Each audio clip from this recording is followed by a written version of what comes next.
السلام علیکم فرینڈس، میں آپ کے لیے ایک آج نیو اسٹوری لے کر آئی ہوں جو کہ ہے دوستی کے بارے میں۔ ہمارے پیارے پیارے بچے جو کہ چھوٹی چھوٹی ایج میں بہت ساری فرینڈشپ کرتے ہیں، جب وہ اسکول جاتے ہیں نیو نیو فرینڈس بناتے ہیں اور نیا ماحول دیکھتے ہیں، تو اس کے لیے میں آپ کو دوستی کے لیے ایک زبردست کہانی بتاؤں گی۔ آپ آئیے میرے ساتھ، میں آپ کو ایک اچھی پیاری پیاری کہانی بتاتی ہوں۔ تو فرینڈس، یہ کہانی ہے احمد نام طارق، یہ ملک چین کے لوگ کہانی ہے۔ اس وقت وہاں چھوٹے چھوٹے ریچھ نما جانور نہیں پائے جاتے تھے جن کا رنگ سیاہ اور سفید ملا جلا ہوتا ہے۔ ان جانوروں کو چین میں زیانگ ماؤ کہتے ہیں اور ہم انہیں پانڈا کہتے ہیں۔ اس وقت بانس کے گھنے جنگلوں میں ریچھ رہا کرتے تھے جن کے کھال سفید اور بہت نرم و ملائم تھے اور ایسے چمکتی تھے جیسے آسمان سے گرنے والی نئی نئی برف۔ چین میں ان ریچھوں کے ہائی زیانگ کہتے تھے، جس کا مطلب تھا سفید ریچھ۔ اس جنگل کے قریب کسی گاؤں کے ایک چھوٹے سے گھر میں ایک کسان اپنی بیوی کے ساتھ رہتا تھا۔ اس کی ایک ننھی منھی سی بیٹی چن من تھی۔ گرمیوں میں ایک دن چن من اکیلی جنگل کے باہر کھیل رہی تھی۔ درختوں کے چھاؤں میں ایسی ٹھنڈک تھی جیسے بہتے ہوئے جھرنے کا پانی، اور سبزی پر جگہ جگہ گیندی کے زرد پھول لہرا رہے تھے۔ اس نے سوچا، یہ سنہری پھول جنگل میں تھوڑا سا اندر ہی تو آگے ہوئے ہیں، چند لمحوں میں ہی تھوڑے سے پھول توڑ لوں گی۔ وہ جنگل کے اندر پھولوں کو توڑنے گئی۔ جب اس نے پھول توڑ لیے تو وہ یہ دیکھ کر حیران رہ گئی، ہر طرف ایک جیسی پٹ کنڈیاں تھیں۔ اسے بالکل اندازہ نہیں ہو رہا تھا کہ کون سی پٹ کنڈی اس کے گھر کی طرف جاتی ہے۔ وہ ابھی کچھ سوچ ہی رہی تھی کہ اسے پتوں میں سرسراہٹ سنائی دی۔ اسے ایک معصوم سا جانور نظر آیا۔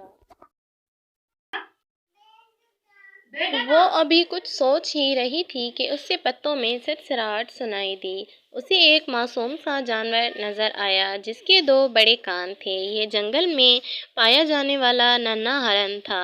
چن من کو دیکھ کر وہ ڈر گیا اور درختوں کے بیچ بھاگ نکلا۔ چن من بھی اس کے پیچھے بھاگی کہ شاید یہ اسے گھر کی طرف لے جائے، لیکن وہ جلد ہی اس کی نظروں سے اوجھل ہو گیا۔ اب تو چن من بالکل ہی راستہ بھول گئی۔ اب اسے ڈر بھی لگنے لگا۔ اسی وقت اسے ایسی آوازیں آئیں جیسے کوئی درد سے کرہا رہا ہو۔ وہ آواز کی طرف گئی تاکہ وہ جو بھی تکلیف میں ہو اس کی مدد کر سکے۔ قریب ہی کانٹوں والی ایک جھاڑ میں کوئی ننھا سا ریچھ کا بچہ تھوڑی وقفے سے اپنے گلے پیر کے پنجے کو ہلاتا اور منہ سے سہلاتا۔ وہ ننھا ریچھ بالکل سفید تھا۔ وہ تکلیف سے کر رہا تھا۔ اس کے پنجے کی تلوے میں ایک کانٹا چبھا ہوا تھا۔ چن من نے بہت احتیاط سے کانٹا نکال دیا۔ ننھا ریچھ اس کے ہاتھوں پر پیار سے اپنا چہرہ مس کرنے لگا۔ چن من نے بھی ہاتھوں سے اس کے سر پر پیار کیا۔ اسی لمحے ایک بہت بڑی سفید مادہ ریچھ گھساتی ہوئی تیزی سے درختوں سے نکلی، لیکن جب اس نے دیکھا کہ اس کا بچہ ایک ننھی بچی کے ساتھ کھیل رہا ہے تو اس کا غصہ جھاگ کی طرف بھڑک گیا۔ اس نے اپنی تھوتنی سے پہلے اپنے بچے کو اور پھر چن من کو پیار کیا جیسے وہ بھی اس کی بچی ہو۔ وہ سفید مادہ ریچھ اتنی اچھی تھی کہ چن من کو اس سے ذرا بھی ڈر نہیں لگ رہا تھا۔ وہ آگے بڑھی اور اس نے مادہ ریچھ کے گلے میں اپنی باہیں ڈال دیں اور ٹھنڈی سانس بھر کے بولی، کاش تم مجھے میرے گھر کا راستہ بتا سکتے۔ اچانک سفید مادہ ریچھ اٹھی اور چل پڑی۔ اس نے چن من اور ننھے ریچھ کو اشارہ کیا کہ وہ اس کے پیچھے آئیں۔ جلد ہی چن من نے دیکھا کہ وہ اسے راستہ دکھاتے ہوئے جنگل سے باہر لے گئی۔ اس کا گھر وہاں سے نزدیک ہی تھا۔ چن من نے اس دن کے بعد اکثر جنگل میں جانے لگی۔ اس کے ماں باپ خوش تھے کیونکہ انہیں معلوم تھا کہ سفید مادہ ریچھ اس کی حفاظت کرے گی۔ چنمن کو اور بھی بہت سی ریچھ ملے اور ان کے ننھے بچے بھی، لیکن کانٹے والا بچہ ہی اس کا سب سے قریبی دوست رہا۔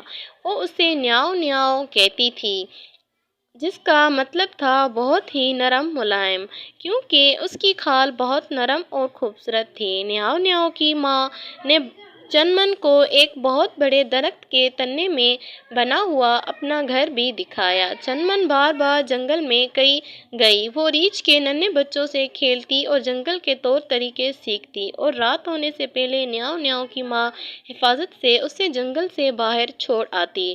موسم بہار کی ایک سے پھر کو چنمن نیاؤ نیاؤ کے گھر بیٹھی تھی۔ وہ ریچھ کے ننھے بچوں کو کھیلتا ہوا دیکھ رہی تھی۔ اچانک سے ایسا لگا جیسے کوئی خونخوار جانور بانس کے درختوں میں چھپا بیٹھا ہے۔ پھر اسے ایک سرخ آنکھوں والا چہرہ نظر آیا۔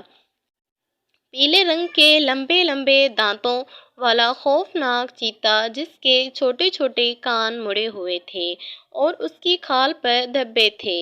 چنمن اٹھ کر چلانے لگی۔ وہ ریچھ کے ننھے بچوں کو خبردار کر رہی تھی، لیکن تب تک اسے دیر ہو چکی تھی۔ نوکیلے دانتوں اور تیزی سے ہلتی دم والا بھوکا چیتا نیاؤ نیاؤ پر پل پڑ رہا تھا۔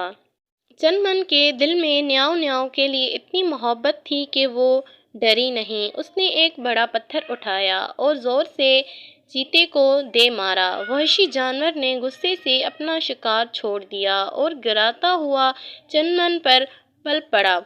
اتنی دیر میں سفید مادہ ریچھ بھی بجلی کی تیزی سے وہاں پہنچ گئی۔ چیتا اس کے غصے کو دیکھ کر میدان چھوڑ کر بھاگا، لیکن بھاگتے ہوئے اس نے اپنے نوکیلے پنجوں سے چنمن پر وار کیا اور اسے زمین پر گرا دیا۔ نیاؤ نیاؤ کی ماں بھاگتی ہوئی چنمن کے پاس آئی اور اسے پیار سے چاٹنے لگی اور کوشش کرتی رہی کہ وہ اٹھ جائے، لیکن چنمن کے جسم میں کوئی حرکت نہ ہوئی، کیونکہ اس نے اپنی جان دے کر نیاؤ نیاؤ کی زندگی بچا لی تھی۔ پورے جنگل میں اس واقعہ اور چنمن کے مرنے کی خبر پھیل گئی۔ مشرق، مغرب، شمال اور جنوب کی سمتوں سے 20 میلوں کی دوری سے غم سے نڈھال سفید ریچھ اکٹھے ہو گئی۔ وہ روتے ہوئے اپنے دوست کو یاد کر رہے تھے۔ وہ بار بار زمین کی مٹی میں اپنے پنجے مار رہے تھے اور انہیں سے اپنی آنسو بھری آنکھیں پونچھ رہے تھے۔ ان کے ایسا کرنے سے آنسوؤں سے گیلی مٹی ان کے چہروں پر بڑے بڑے نشان بننے لگے۔ پھر انہوں نے اپنی چھاتیاں غم سے کوٹی تو ایسے نشان ان کے جسموں پر بھی پڑنے لگے۔ اس دن کے بعد آج تک چین میں سفید ریچھ نہیں پائی جاتی، بلکہ سفید اور سیاہ دھبوں والی چتکبری ریچھ زیانگ ماؤ ہوتی ہیں، جنہیں ہم پانڈا کہتے ہیں۔ وہ اب بھی چنمن کے غم میں نڈھال ہیں۔ یہ افسوس ہمیشہ ان کے چہروں پر چھایا رہتا ہے۔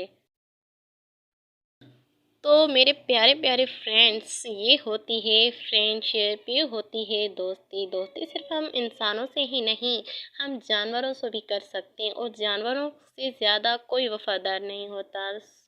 میرے پیارے پیارے چھوٹے چھوٹے بچوں، میں آپ کے لیے ایک ایسی نیو اسٹوری پھر سے لے کر آؤں گی۔ تب تک کے لیے خدا